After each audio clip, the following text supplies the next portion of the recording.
Hello,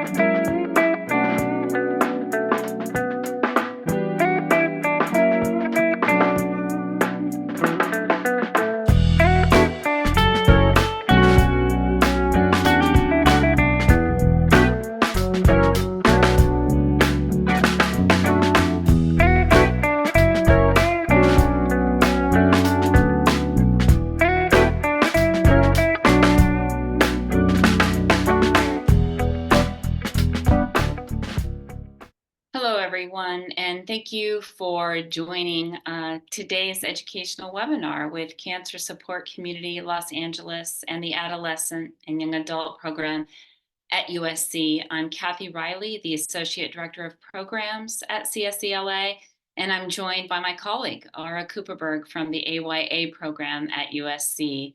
I'm honored to welcome you to this webinar titled Conversing with Kids: How to Engage in Meaningful Conversations about a Cancer Diagnosis. Before we begin, if this is your first time joining us, Cancer Support Community Los Angeles is a premier nonprofit organization providing vital social and emotional support to families facing cancer, including patients, caregivers, and their loved ones, all at no cost. And our programs include support groups, healthy lifestyle classes, social activities, and educational programs such as this one. And if you would like to learn more about our services or watch past webinars or workshops, feel free to visit our website at cancersupportla.org. And then I want to invite Aura to provide a brief intro to yourself and to the AYA program at USC. Thanks so much, Kathy. And welcome, everybody. Like Kathy said, I'm Aura Kuperberg, and I'm the project administrator for the AYA at USC program, and that's at Norris, the Comprehensive Cancer Center. My role there is to develop supportive care programs, some of them similar to your program, Kathy, but others, we're very widespread in the kinds of things that we provide, and I'll go into some little detail. But for myself, I've done this kind of work. It's really been a lifetime career, first at Children's Hospital for adolescents with cancer, and now at Norris for young adults. So I'll tell you a little bit about AYA at USC. It was started in 2013. And like I said, it's at Norris Comprehensive Cancer Center. And it really was started because there are unique needs, developmental, social, emotional challenges of young people with cancer. And it's we serve ages 18 to 39.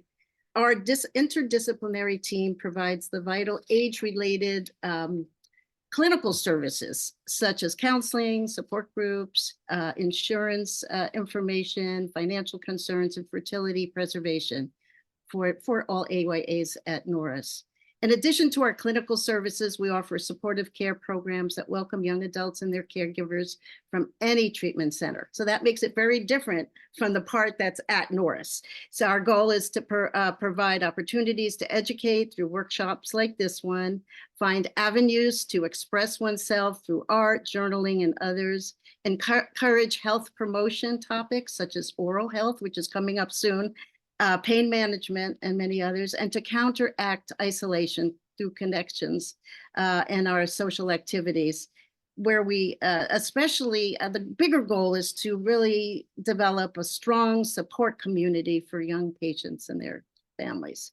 So I'd like to invite you, later we can look at the our last slide to tell you a little bit more about AYA at USC. So Kathy, thank you. Great, thank you, Aura. We look forward to hearing more about the program a little bit later. Before I introduce today's speaker, please note that your video and microphone are automatically disabled for this webinar. We really encourage you, though, to enter your questions into the Q&A feature found at the bottom of the Zoom window at any time. And Aura is going to be our moderator today, and questions will be answered at the end of the presentation and during our panel discussion. We may not be able to get to all of your questions today, but we will get to as many as possible. And as I alluded to at the end of today's presentation, our presenter will be joined by a panel of parents who have experienced parenting a child impacted by a cancer diagnosis in their family. So let me go ahead and introduce our speaker for today first.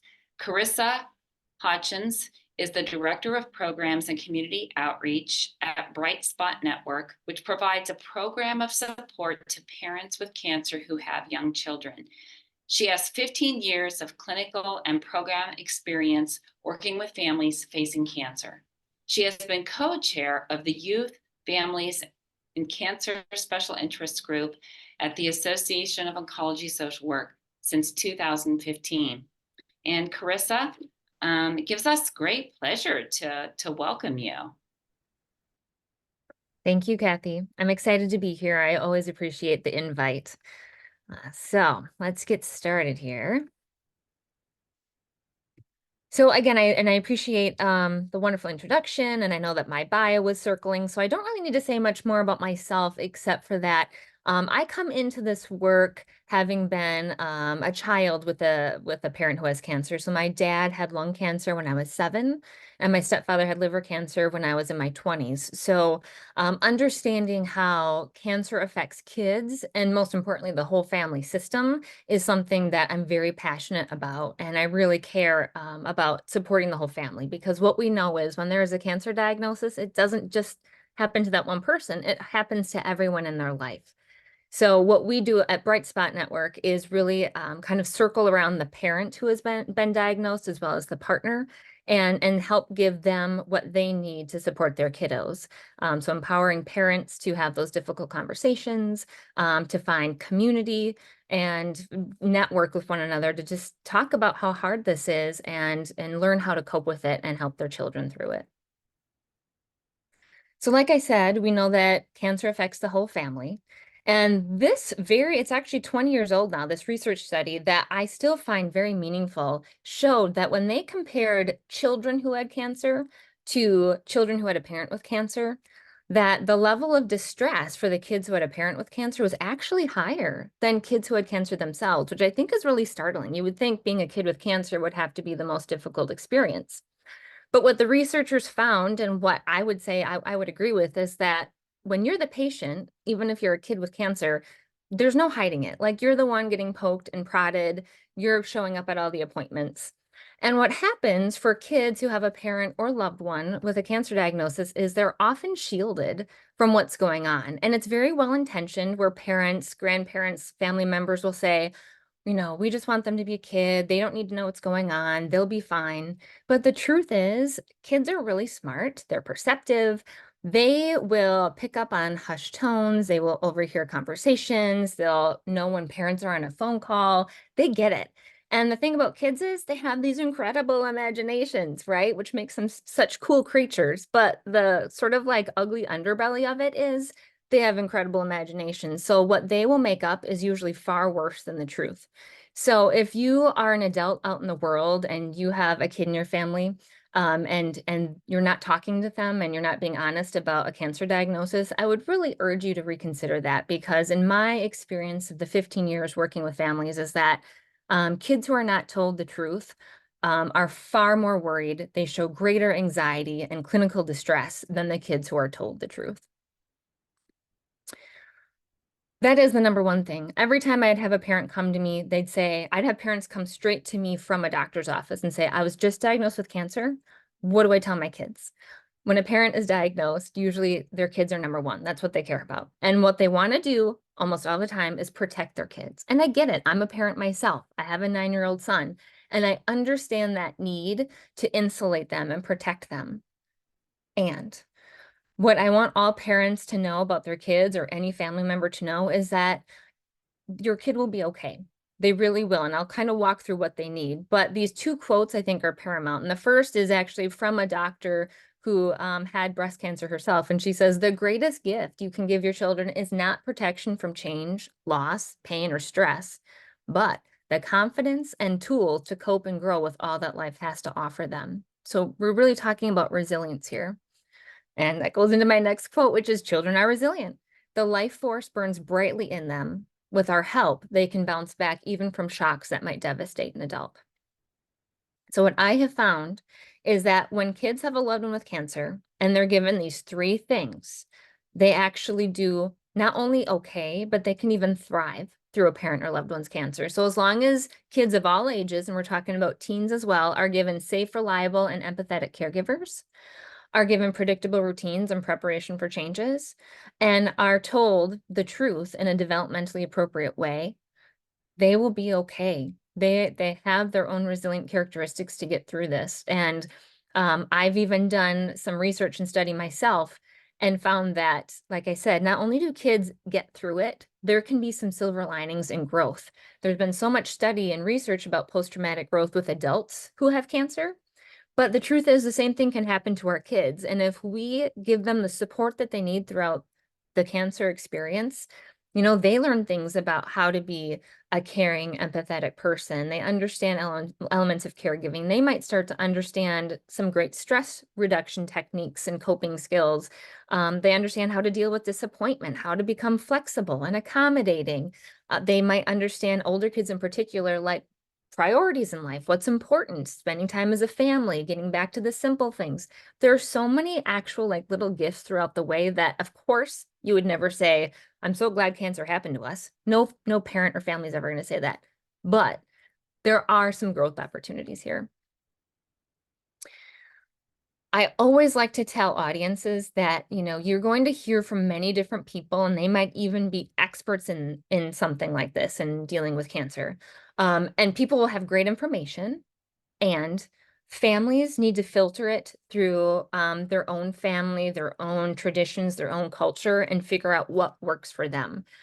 Too often I talk with parents, or I overhear them in support groups telling me like they're so overwhelmed with all the things they're supposed to do that, like, you know, their therapists have told them and their doctors have told them, and it actually just stresses them out. And I try to remind people, like, take the nuggets of what resonates and what makes sense for you and do that with your family. Not everything you hear is going to be what you need to do, because every family is different, every kid is different. Parents have their own expertise on their kids. You know your kids the best. Do remember that you'll never have all the answers to their questions. And it's okay to let kids know that you don't know. You know, to say, gosh, that's a great question. I don't know. Let's find that out together, shall we? And be able to go back to your doctor and ask them questions, or, you know, my chart, or look up the information online together.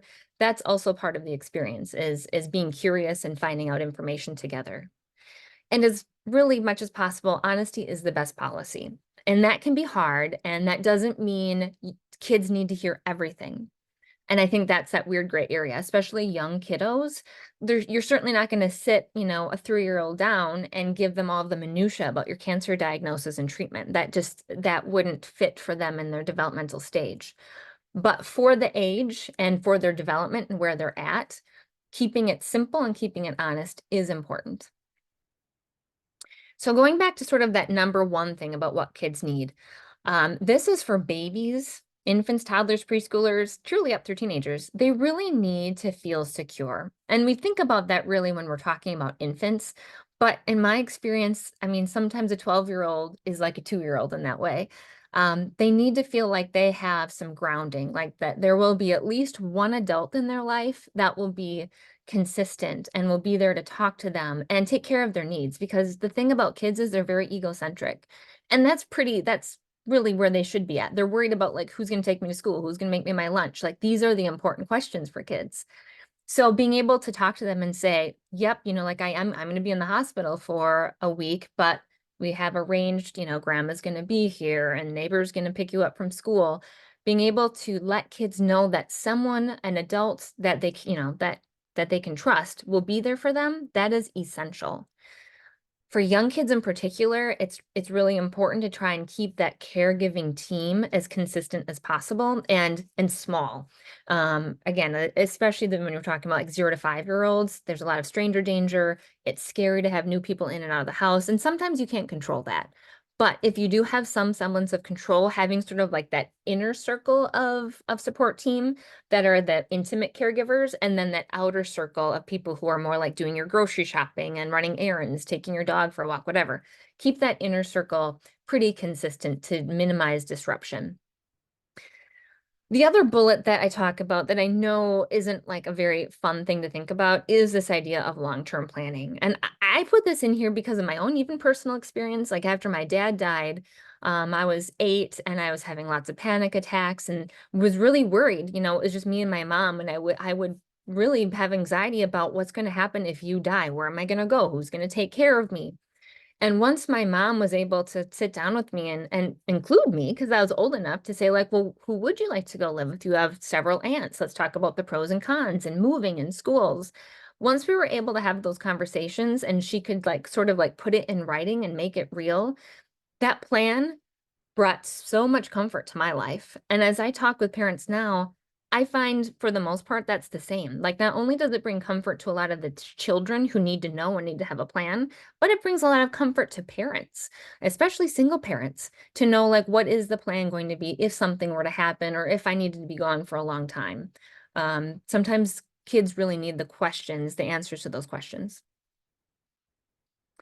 I did already sort of talk about this, but and not everyone is privileged enough to have a great support team, but if you can have one, get it to work for you, because especially if you're a parent with cancer, you're going to have limited energy and you really want to spend that energy where it matters most. So if you can delegate as much as possible the tasks you don't need to do, let other people do that, because what's most important to you is probably having the energy to read to your kids at night.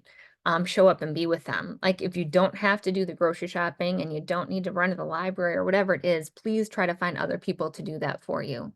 And remember that you're not the only one that needs the support. Partners really need to find their circle of support, because it's really hard to be a caregiver. It's really hard if you're a partner and a caregiver. Kids, they need community too. And I like to think about that. Like, as adults, we have agency and can get online and can go find our support groups and our, discussion boards and that kind of thing. But when you're a kid, you can't do that. You can't just go out and find other kids who have a parent with cancer.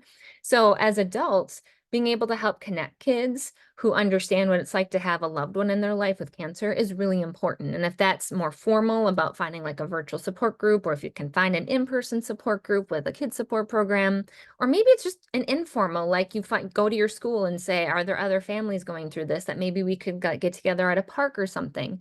Creative problem solving to build community, because isolation is usually the #1 risk factor for families facing cancer, feeling like no one gets it, no one understands. So if you can make those connections, that's probably the best thing that you can do. Parents usually do best finding some kind of connection with your kid every day. And it might be small, and that's okay, but if it's meaningful, that's what matters. For young kids, physical touch is so important. And if you are a parent that has just gone through surgery or had certain limitations, if you can't hold your baby, these are big concerns. So again, creative problem solving about what are ways to, maybe if you can't hold children, can you lay next to them? Can you give each other massages? How is it that you can like physically be close and cuddle and snuggle up?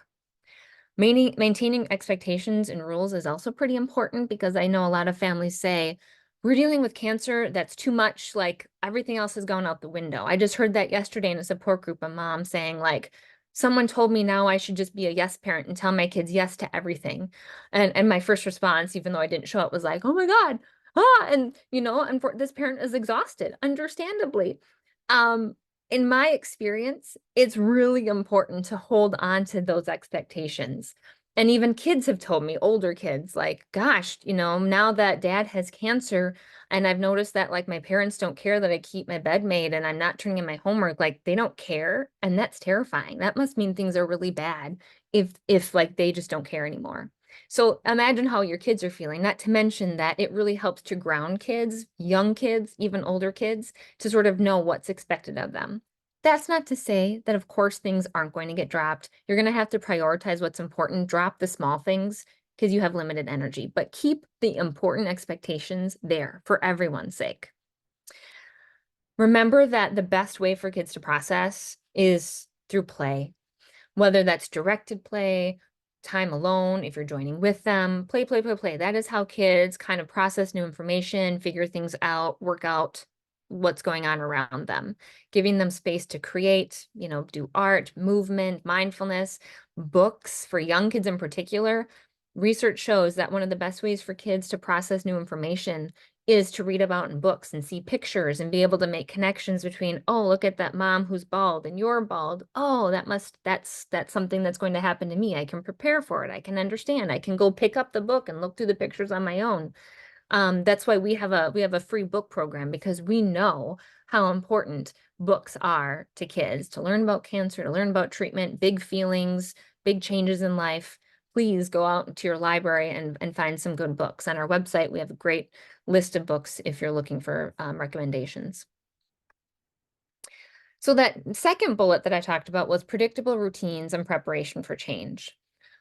Consistency really helps to ground everyone. And like I said, I know that there are tons of balls in the air, things that are changing minute to minute. So there's a lot that's out of your control if you're a family facing cancer. I get that. So if you can kind of prepare for what you can control, that is really helpful. For young kids, even having a visual schedule will be very meaningful, because the Sarah Olsher, who runs Mighty and Bright, and this is a picture of one of her visual schedules. I remember attending one of her webinars and her saying, you know, imagine as an adult not having access to your phone or wherever you keep your calendar, and like not having that for a week or two. That would be pretty upsetting, right? Like, I know for me, I wouldn't know what to do with myself if I didn't know where I was supposed to be, when, who was coming into my life. That's what it's like for kids, is they just see all of these changes and new people in their life and people in their house, and it's very upsetting. So if you can give them an idea of, like, you know, mommy's going to be at the hospital these days when I have these pictures, grandma's going to be here on this day and this day, that will give them an opportunity to prepare for it and know what's happening in their life. It gives them some ownership and agency over their life. It's very empowering. Older kids, of course, you can get more detailed with the calendars if you want. They can help be a part of making the schedule. But this kind of planning and visual calendar is great. Not only that, but let me go back once here, not just the schedule piece, but other changes that's coming their way. So if you know that grandma, mom, whoever it is that has cancer is going to be losing their hair, prepare kids for that. For kids, young 2-year-olds as well as 12-year-olds, I've found that really a woman in particular losing hair is really distressing. It's one of the most distressing things for kids.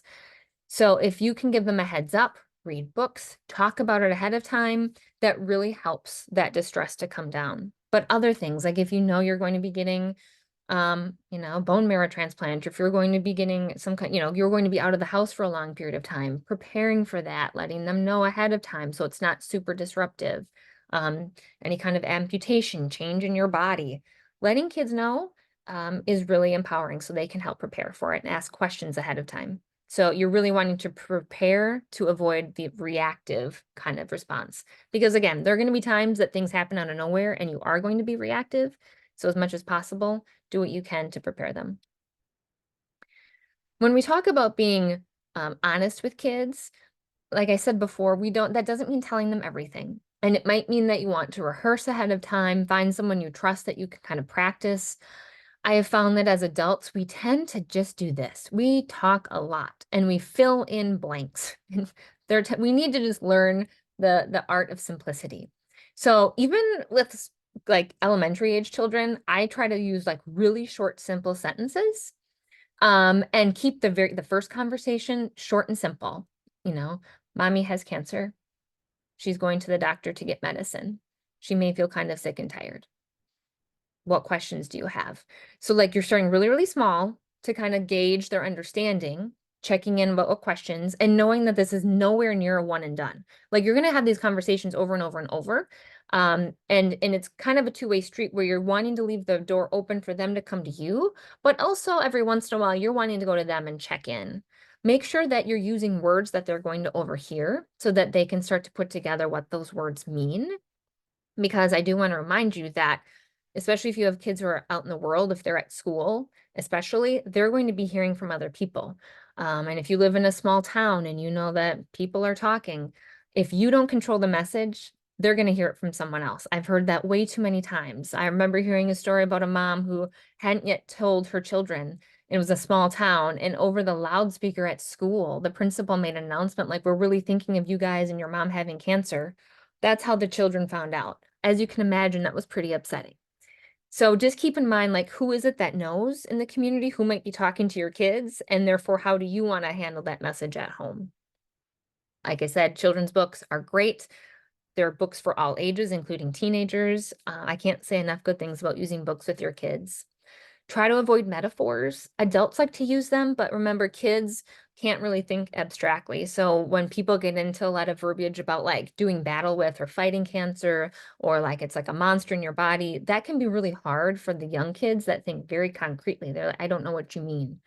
Especially if we start to talk about end of life and death and dying, we want to use really clear language, because if you use euphemisms like passing away, going away, died in their sleep, you're going to have a kid that's never going to want to go to sleep because they think, oh my God, this person went to sleep and then they died. That means sleep means death. So we're trying to be really clear with kids. This is maybe kind of just my own soapbox, but I try to tell parents to be really careful of making promises. Unfortunately, I've heard way too many times parents say, like, I promise I'm not going to die. Please don't do that, because we are humans and we're all going to die. And the number one thing you want is your kid to trust you. You want your child to believe what you say is truth. So if you promise them something that is not the truth, then they might start to doubt other things you say. The kids usually want to kind of circle back to these 4 C's of cancer. Can I catch it? Did I cause it? Can I cure it? And who will take care of me? So you cannot tell kids this enough. Cancer's not your fault. Nothing you said or did caused this person to get cancer. I've even had teenagers, I've had young adults say, I know this isn't the truth, but I had this terrible fight with my dad and then he got cancer. I can't help but think that I caused it. So you can't kind of go over this one enough. Cancer's not your fault. Cancer's not contagious. You can hug and snuggle the person with cancer and you're not going to catch it. In this post-pandemic world, this is an extra important one, right? Because like you might be having family members wearing masks because the person with cancer is immunocompromised, and the kids get confused like, oh, but that means I can catch it because it's like COVID. No, which is why I try to use the word cancer a lot and not sick, because sometimes if you say, oh, grandpa is sick, that's confusing to young children. Like, oh, that means I can catch it. It's not your job to make the person with cancer feel better. That's why the person's going to doctors, to help them feel better. That's their job. Your job is just to love and snuggle them and maybe like bring them a cup of water, but that's kind of what you can do to help. No matter what happens, you'll be loved and cared for. You might have to go over that plan a lot, but again, that's that egocentric part of kids that need to know they're going to be okay. And any questions are okay to ask now or later. Very quickly, I just want to run through distress, put signs of distress, things to pay attention to. Sometimes kids feel like it's their job to make you smile, to make you happy. And a little bit of that's okay, like kids wanting to bring some levity, that's wonderful. But we don't want kids feeling like it's their job, right, to take care of you. So the thing I tell parents is to look out for disturbances in the big 4. So is there a major regression in development, like your child was potty trained and now they're not? Changes in school, like grades are dropping, they're sleeping or eating too much or too little. Is there just basically a change in your child that has been persistent over a couple of weeks of time that you just know as a parent, like they're just off, right? I think it's never a bad thing to reach out for extra support. Truly, I don't feel like kids always benefit from, whether that's therapy, a support group, someone at their church, whoever it is that can give them extra love and support. If you do look for family or look for therapy, if it's for kids, definitely try to find a therapist who is trained in working with kids, because working with kids is very different. Usually you're utilizing play, art, some kind of engagement. Usually because cancer, again, it's systemic, it affects the whole family. Ideally, everyone in the family is then getting support as well. If you have a kiddo that has witnessed something really traumatic, like, grandpa falling over because of cancer and having to call the ambulance, then you might want to do some very specific, trauma therapy like EMDR to help them work through what they just experienced. But think about all the other places that your kids can get support. Number one, because finding a therapist right now is incredibly difficult. We're living in a shortage and it's very expensive. So where are other places your kid can get support? If they go to a school, your school is a great place. We even have a handout on our website about how to engage your school to be a support for your child. There are so many people at your school that care about your kid. Plus, they're there for most of their day. Like they should know and be able to help your kiddo. At the hospital, There should be social workers, there may be child life specialists that can meet with your kiddo or your family. There are great camps like Camp Kesem. There are local in-person support groups, just like CSC, or there's some online supports. Bright Spot is one, Wonders and Worries Pickles. They offer virtual support groups for kids. You might have a spiritual center that offers some kind of support, or like I said before, getting together with other families in your area at a local park, something very casual that can build community and support, because it's so vital for kids to know that they're not the only ones, because most likely in their world, they know no other kid that has a mom, dad, grandpa, loved one with cancer, and they need to find that sense of community as well. I had referenced this before, but I do think it's important just to end on that. When I did some surveys with families about navigating cancer, parents told me that cancer taught their family and their kids how to be empathetic, how to be self-reliant and confident, how to connect with and appreciate each other, and how to appreciate and find the silver linings. I like to end with this Maya Angelou quote, which is, people will forget what you said, people will forget what you did, but they'll never forget how you made them feel. And why I end with this is because I know adults sometimes they get really worried about saying the wrong thing, doing the wrong thing. And I'm just going to tell you now, you are. We're humans. So we are going to say the wrong thing and do the wrong thing. But if you focus on just making sure you hear your kids, you see your kids, you're showing up, you're paying attention to them, they feel that, they know that, and that's what matters most of all. So it's okay to make mistakes. You can always go back and make fix-ups. Just be there and be present for them.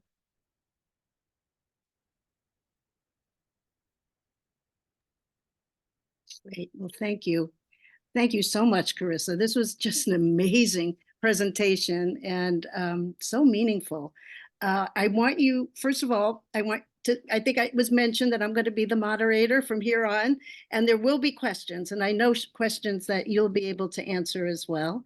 But we're fortunate to be joined by a panel of parents who have experienced parenting a child impacted by a cancer diagnosis in their family. So I'd like you to welcome, and I'd like to invite our panelists to turn on their cameras and to unmute. And I'd like to invite Christina Koga, Pat Downey, and we're going to do Maureen Makam. Welcome, and thank you for being here. What I'd like to do is just to invite the panelists. What we'll do right now is just hear from them to tell their story and introduce themselves. And then we'll go on to some questions, because there are questions not only, we received questions from the registration that were so many and so important, and also from the audience themselves. So for right now, could you, Christina, maybe you could start, and then Pat and Maureen, just introduce yourself and tell a little bit about yourself. Thank you. So as Aura mentioned, my name is Christina Koga. Cancer has affected my family. I was a teenager when my mom was diagnosed with cancer. Myself, I'm a 2-time cancer survivor of T-cell lymphoblastic lymphoma and breast cancer. And I have 2 young children. My son was 4 months old, and my daughter was 2 years old when I was first diagnosed. And with my second diagnosis, my daughter was 6 and my son was 4. Okay, great. Thank you, Christina. Hi, my name is Pat. I'm a father of 2 boys. I first had cancer at 22 years old, so I was a young adult. I overcame that and was then able to have children. And 3 years ago, I was re-diagnosed with cancer. My kids are currently the ages of 11 and 5, about to be 6 this next week. Well, thanks, Pat. Maureen? Hi. Hi, I'm Maureen Makam, and I was diagnosed of breast cancer last year, and I've undergone the radiation chemotherapy. And it was just awful to think that my family would also be affected with this one. So I'm grateful that I'm in this event, because I actually struggled in, opening the about the situation to my children and also to my loved ones. And yeah, so it's very it's gonna be very helpful for me to understand, and I could relate to Carissa while she was talking that there's a better way to communicate with children, and to also not to give them like several words that might actually just confuse them. So it's better to be honest, and also to consider their feelings when I'm talking about the the cancer to your kids. So Thank you, Marie. Thank you so much. I just want to repeat, I think it was said earlier that we welcome questions from everybody out there in the audience. So please just type any questions you have in the Q&A at the bottom of the Zoom window. But we're going to start out, number one, with a general question I wanted to ask the three of you. And that is, because it's more of a personal question, is when did you decide to tell your child, if you did, and about the cancer diagnosis, and tell us about that experience? I can start off if you want. Yeah, thanks. That's always tough, because when you're diagnosed with cancer, you're dealing with your own feelings and your own emotions. And if you have a spouse, your spouses and family. And in the middle of that, you have to think about how you're going to break it to the hardest people in your world to break it to, just your children. That's, the biggest concern you have as a parent, and you're going through it. And so for me, I didn't want to start treatment, and I didn't want to start surgery and everything that I had to go through without having a conversation with them first. So, I didn't needed time to process my thoughts, but I made sure that I sat down before I went in for that first surgery to have a conversation about what it was and what I was about to go through. How did how was that experience? That must have been difficult from what you're saying. It's hard. I mean, I have an 11-year-old and I have a kid who's about to be 6, and it's a very different conversation. First of all, because they're two very different people, but they're also very different in age. The person that's handled everything the best is my youngest, because when I was diagnosed, he was 3. And so he's a little bit more limber about it, emotionally, a little bit more go with the flow. And like you talked about, how who's going to pick me up from school is very important to him. With the older child, it's a bit harder because he's a little bit more emotionally along. And he is my quiet kid. He doesn't, he doesn't like talking about big feelings. And so it's hard with him because he's the one who doesn't express them as well. But it's not an easy conversation. I found with my kids it was easier to have than some of my family, though. Kids are very resilient. Have you, Christine or Maureen, found that to be true in general about they're more resilient? yes. Sometimes children are more resilient than maybe other family members. Yes, I honestly could relate to Pat. And for me, when I was diagnosed with the cancer, I actually thought about my kids, how I would actually communicate to them. So I really tried to, just like Carissa said, it might cause a drawback when you try to hide from the kids the information that they needed to know about the cancer diagnosis. So I have this experience wherein the teacher actually approached me from school, and they told me that the other kid was actually telling my son that I have a cancer because I talked to one of the parents, and the parent actually told my son about my cancer diagnosis. But then I kind of, yeah, there was in my thought, I kind of talked to him about it in a simple way. Like I would give him that I would just tell him that I was just sick and I'm seeing the doctor, because I know that he could relate that if you see a doctor, you're able to still get home. But then with that in thought that somebody actually told my son about my cancer diagnosis, I was kind of worried that what information have they given them, or what did he find out from that parent or the child that give him that information. So I was kind of thinking that, did I give him enough information? Did I kind of actually protected him or his emotion by just giving him uh, a little detail about my diagnosis? So I feel that it was more of a drawback, because instead of him listening or hearing it from me, he actually learned this from other people. So yes, I cannot stress enough the importance of actually having an open line communication with our kids, in order for them to actually be resilient enough uh, to accept what is going on when a loved one is being diagnosed with cancer. Mhm. So Yeah, and I just want to go back to Carissa, because you had mentioned this, Carissa, as something you had heard too, where Mhm. people hear in all different ways that, yeah, are not very helpful. Yeah. Yeah, and like a very common one for kids too, especially like elementary age.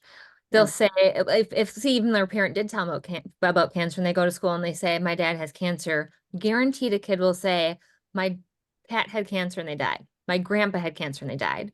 A lot of young kids associate, it's like they'll have to tell their story, but it's almost always about an animal, a pet, or a grandparent that died. And so I do like to remind parents that that may happen. And so like if you say your cancer diagnosis is such that it was caught early and your treatment, the plan is that the prognosis is very good, let your kids know that, because very likely people will be telling your kid, other kids, that someone's going to die of cancer. It's interesting. Yeah. And Christina, I'm sorry, I just want to get back to you. Like, how did you decide to tell? You were saying they were really young, if I relatively young, but how did you decide when and how, and to tell your children, and the experience that you had personally from that? Yeah, it was really different because I think the first time, like I mentioned, when I was diagnosed, my son was 4 months and my daughter was 2 years old. And my husband and I decided not to tell our daughter just because she was so young. And I think, looking back on that, there was a lot of things that happened afterwards where my daughter was delayed in her speech and she wasn't really communicating with us too much. And so when I got diagnosed the second time, when she was a little bit older, we decided to just tell both our children, because they were at that age of 4 and 6, really what was happening, and kind of just laying it out for them. And, my husband and I were very thankful that we did that. We weren't sure how they would take it, but just letting them know every step of the way, maybe not so detailed, but in a way that, they could understand. Um, they seemed fine with it, and they were using cancer, radiation, all of surgery, as if it's just a normal part of their vocabulary, which we were very, shocked to hear, but very thankful to have, started talking to them about it. It brings up such an important, you know, uh, piece of information, and one that came into a question, but I think we kind of answered it. But if you want to add anything, and Carissa, if you want to add anything, is a question came in from registration: how to adapt cancer language based on developmental level of a child. And I think you touched on it in your presentation. So I don't know if you want to read it, but it was a question that came in. Yeah. And when should you tell your child, and what helped you adapt cancer language, and how much to tell your child? That was a question that came through. Yeah, and I'll just add on and say there are glossaries out there, free ones you can find online, like kids glossaries about cancer. And because I mean, my goodness, these words are big and hard even for adults to understand. And so it's helpful when you can go get this glossary and it does it for you. So go online and look for those like kid-friendly glossaries. Also, that's why I encourage books, because books naturally do it. They'll explain the word cancer, and they'll talk about cells. I mean, there's so many great books that do this. So use a book, because not only will it be the words, but it will be pictures, which I think is helpful for kids depending on how they learn. There's a really great book out there that I have a question about cancer that is geared for kids on the autism spectrum, but it's great for any kid that's like really factual and wants to know really that they just have questions and they want answers. So again, like there are books for different types of kids, different developments, different types of learning. There are some great videos out there. So many different ways to help kids understand these big concepts. A lot of resources that are out there. It's great to know. Terrific. Thank you. I'm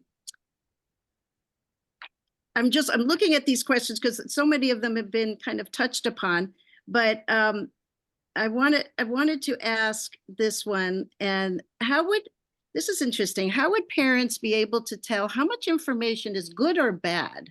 So I'm wondering, when you think of good or bad, I think of other ways of kind of assessing that, maybe behavioral, or maybe as you can see that a child's behavior changes, or perhaps their their actions, or just, how do you know what is good and bad? How can you kind of determine that with a child? That was a question that came in. Well, I'll just put in my 2 cents. I feel like most parents know. Again, that's where I really empower parents to use their own gut. Mhm. A change here and there that lasts for a few days is probably transient, nothing to worry about. But if something is new and just if it's setting off a red flag for you as a parent and it's been a couple of weeks, yeah, follow up. Ask your pediatrician, ask a social worker, just tell someone about it and find someone else to get you more information and more support. It's never a bad thing. It's never a bad thing to intervene and get your kids more support. And that doesn't mean that there's something wrong. It's not pathological. It's very likely your kid just trying to figure out new information and, most importantly, cope with the changes and their big feelings. So I want parents to know that even if your kid is expressing really big new behaviors, it doesn't need to be scary. It really doesn't. Your kid just needs a little extra help dealing with this new information and big feelings.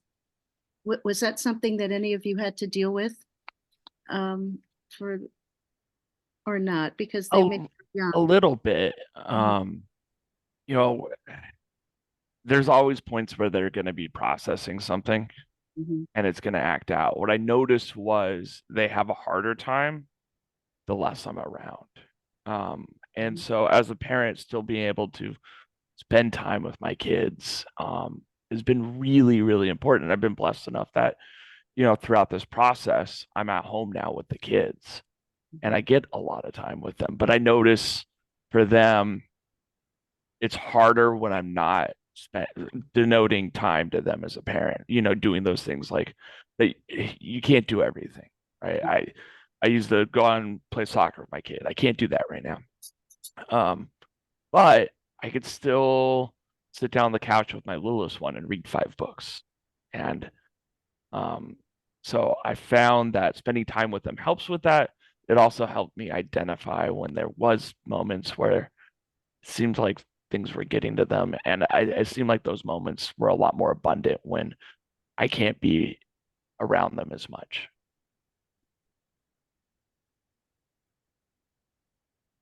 That's great.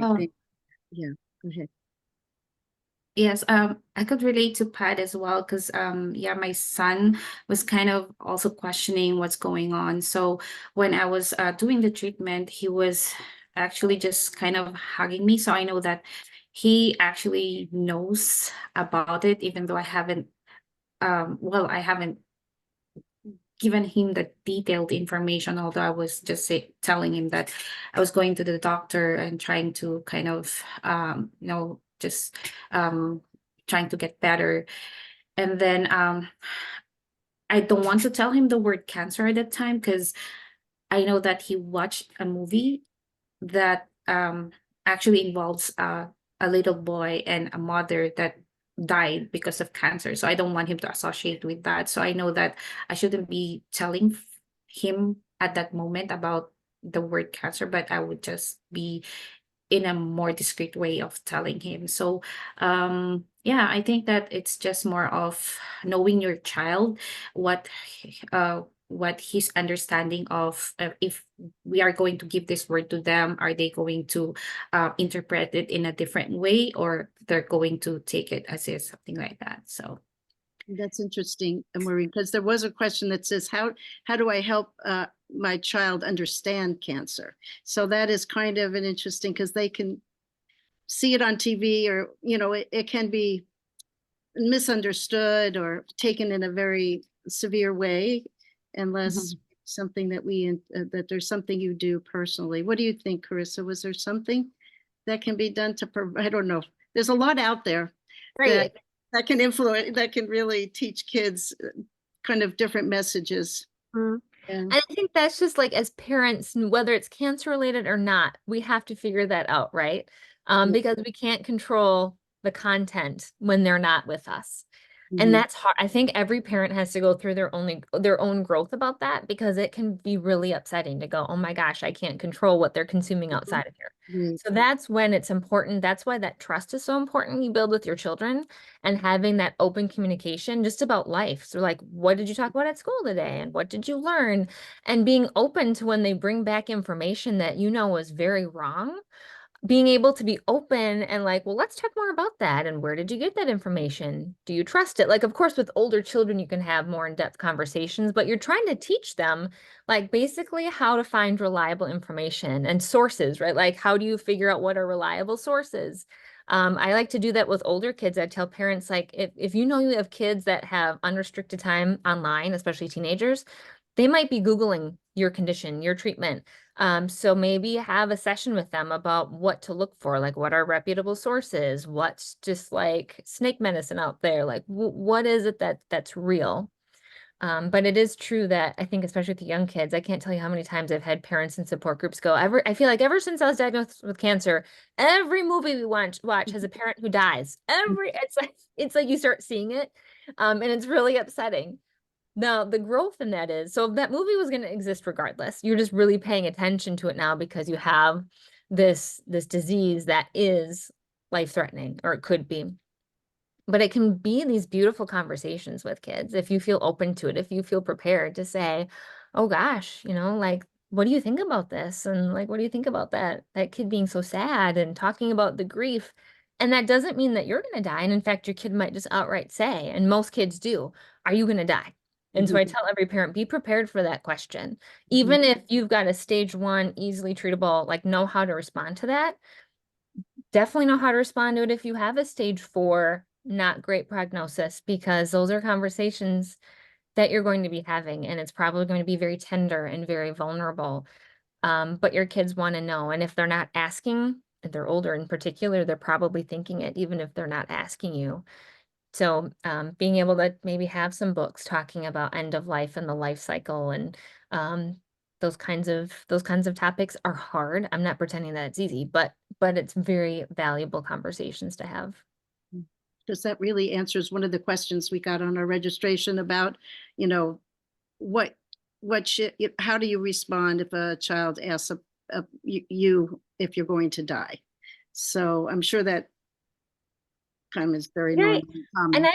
And I think it really depends. First of all, it depends on who, like, what your true diagnosis is, but also what kind of person are you, and how do you parent, and how much information you give them. It's going to be different for every parent, how they handle it. I know I facilitate our stage 4 diagnosis cancer group.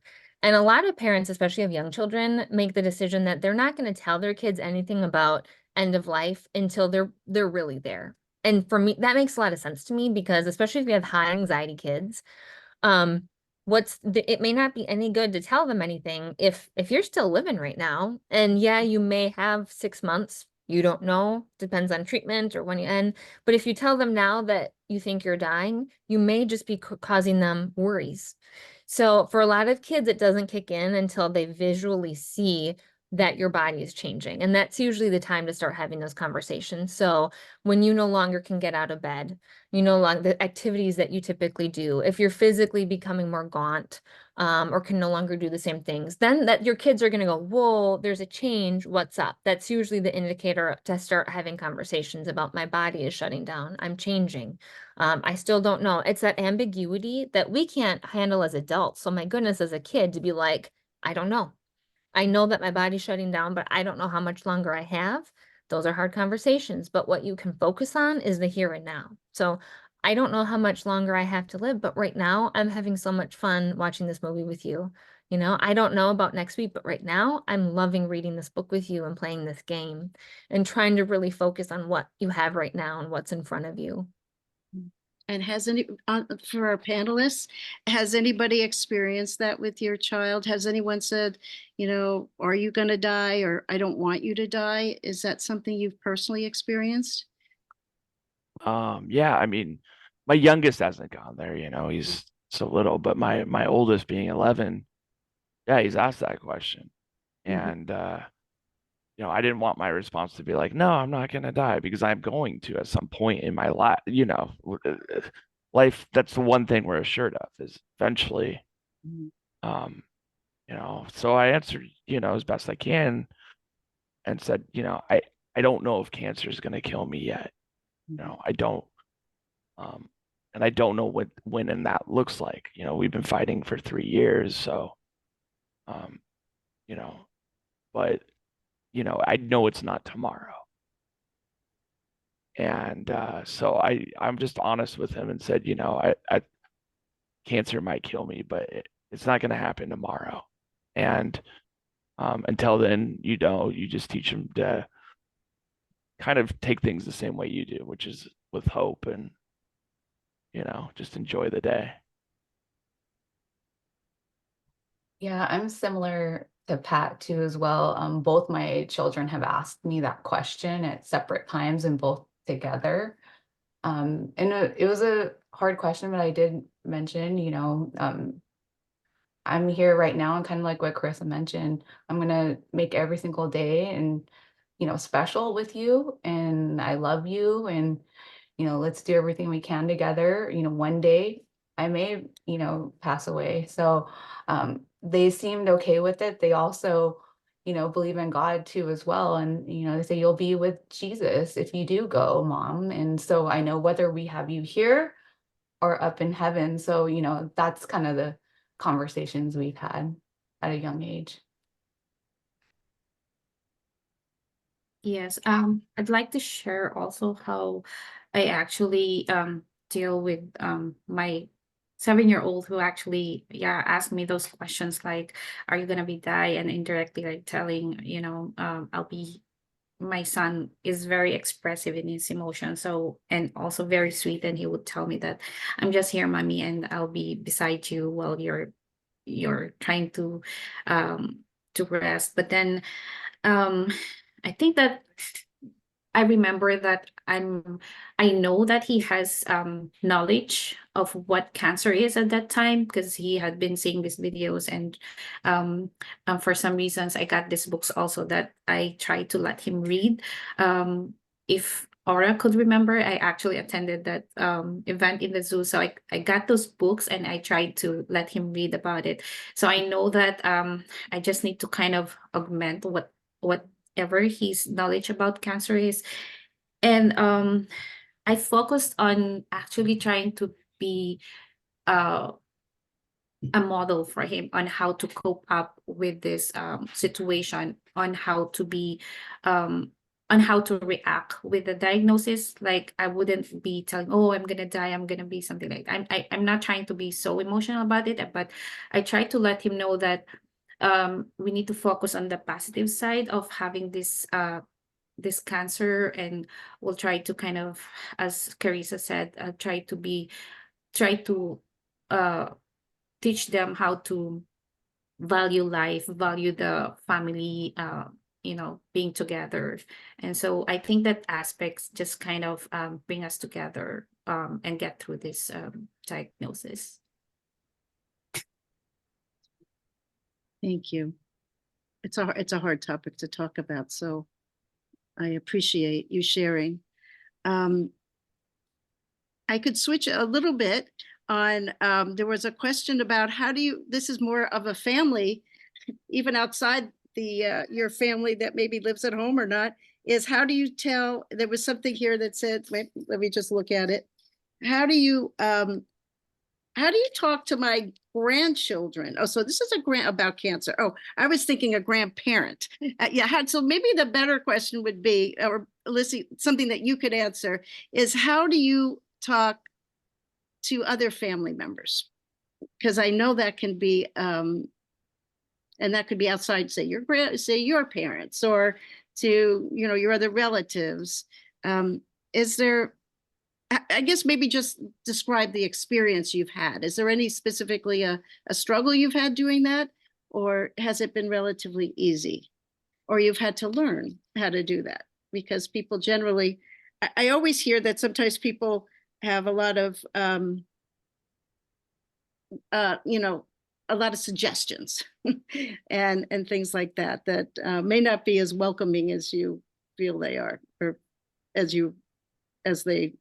they hope that they are, I should say. Is that something that? Yes, I can relate to that, Aura.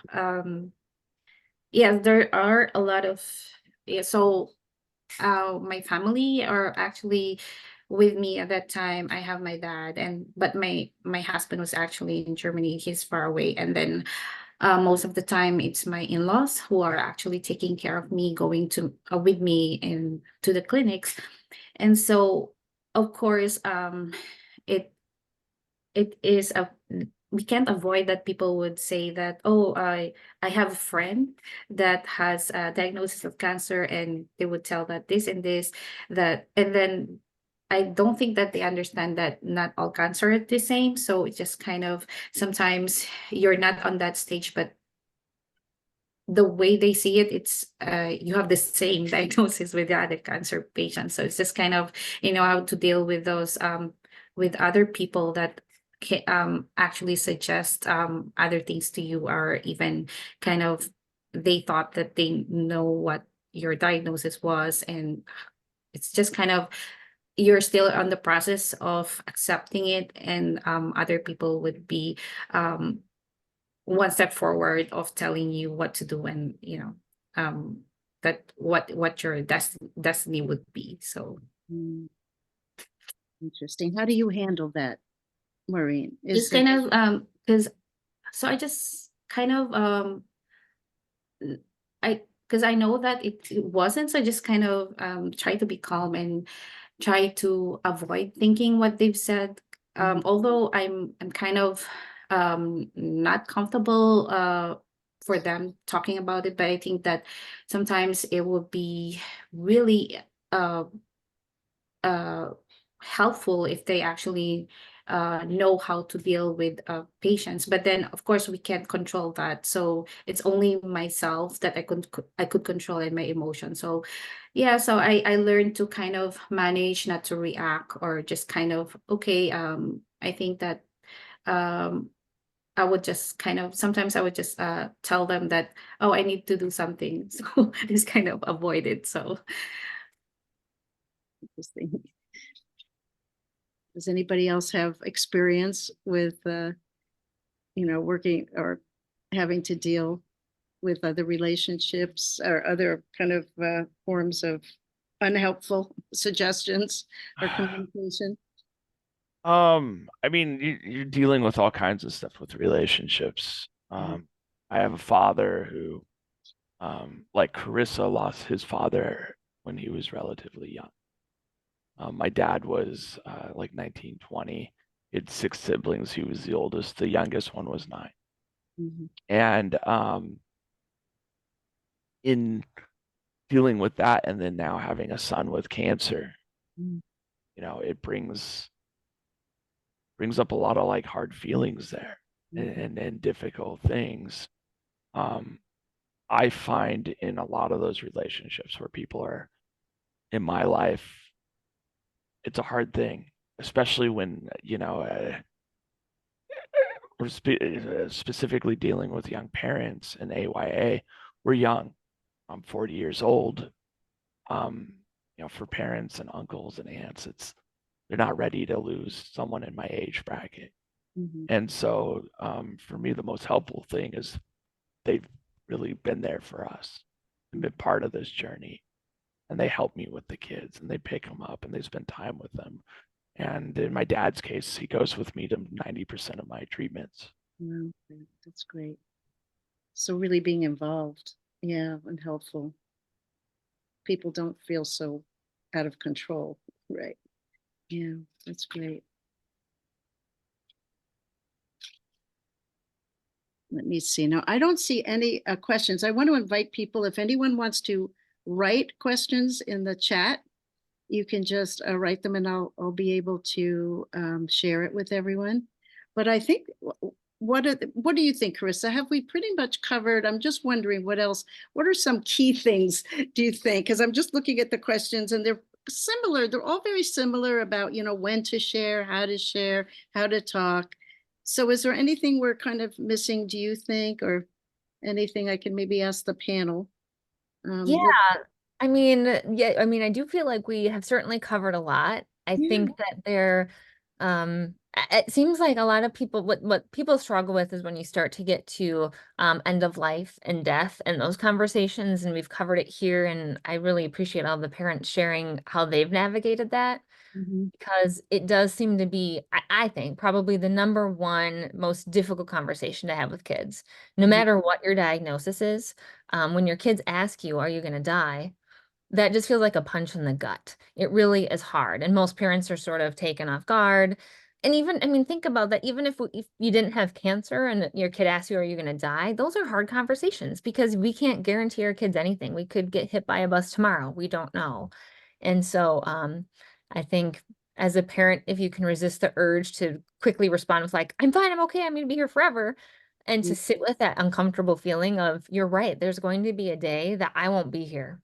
And it's okay to sit with those uncomfortable feelings and talk with your kids about their fears and their worries. And if you have a belief about an afterlife and those connections, I think being able, a lot of what we talk about and what we all struggle with, in that sort of very like mindfulness sort of way is attachment, right? And so whether it's that you're going to be away from your kid for a long period of time because you're at a hospital or because you have died, being able to talk about the relationship that you have that will never end and change is important. And there are great books out there. Invisible String is such a good one, and great for young kids and even older kids, that really reinforces that no matter what happens, like we have this bond and this relationship, and isn't it special? And even after I'm gone, even if it's that you move to college and we don't see each other for a long time, like how are we going to still stay connected and feel our love? What does our love look like? What is our relationship like? There are just so many great ways to talk about those important things without having to get caught up in what feels yucky, like talking about the death part. So true. I do have a question that I was thinking about. It's a good question to kind of ask towards the end because we have a very, I feel like we have a very mixed cultural group here, but there was a question about how about the role of cultural background? How does that play into communication? And I think that that's really an important key and a difference between people. Definitely. The one thing I'll say, but that I'd love to hear from our panel is, as the social worker supporting people, that's certainly something that I need to think about. And I've had a situation of a family that did not want to tell their daughter because their family was, it was a travel ban. And so they could not travel to the United States to be with the parent who had cancer. And in an effort to sort of protect their family and their daughter, they said, we're just not going to tell her. And I had to absolutely respect those wishes because there was a good reason for it. So then being able to creatively think about, if we're not going to be telling her about your diagnosis and what you're going through, what are other ways that we can still sort of like bolster support and talk about feelings, talk about changes? Like she's still going to be aware that you're gone a lot, and kind of talk through still addressing their daughter's needs and being attentive and supportive, even if it didn't mean being honest about a cancer diagnosis. So certainly every family is going to have their own traditions and beliefs and ways that alter the way they talk to their kids. And it's important. It's important to stick with what is grounding you as a family. So that's why I always like to say, take what you hear from other people, but filter it through what makes sense for your family.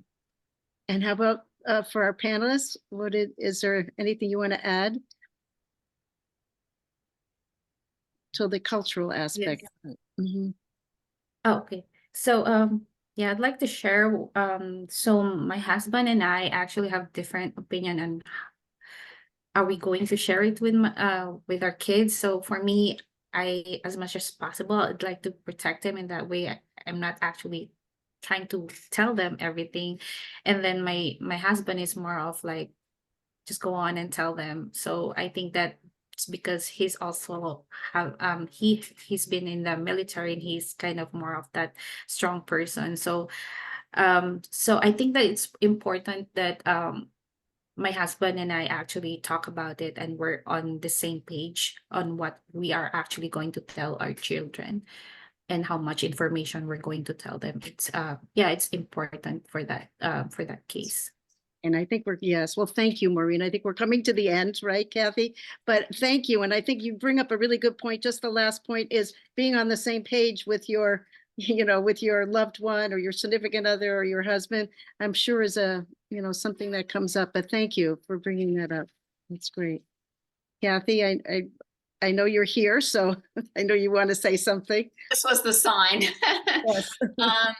We have unfortunately reached the end of our time together, and oh gosh, it's hard to know what to say. This has been so meaningful. Carissa, thank you so much for your expertise, your wisdom, your personal experience, and to our panelists.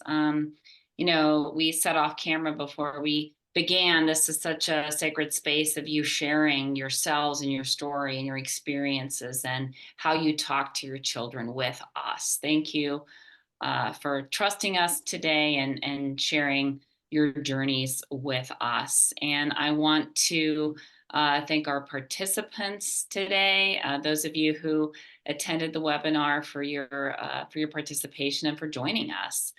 And then let's go to the next slide on Cancer Support Community.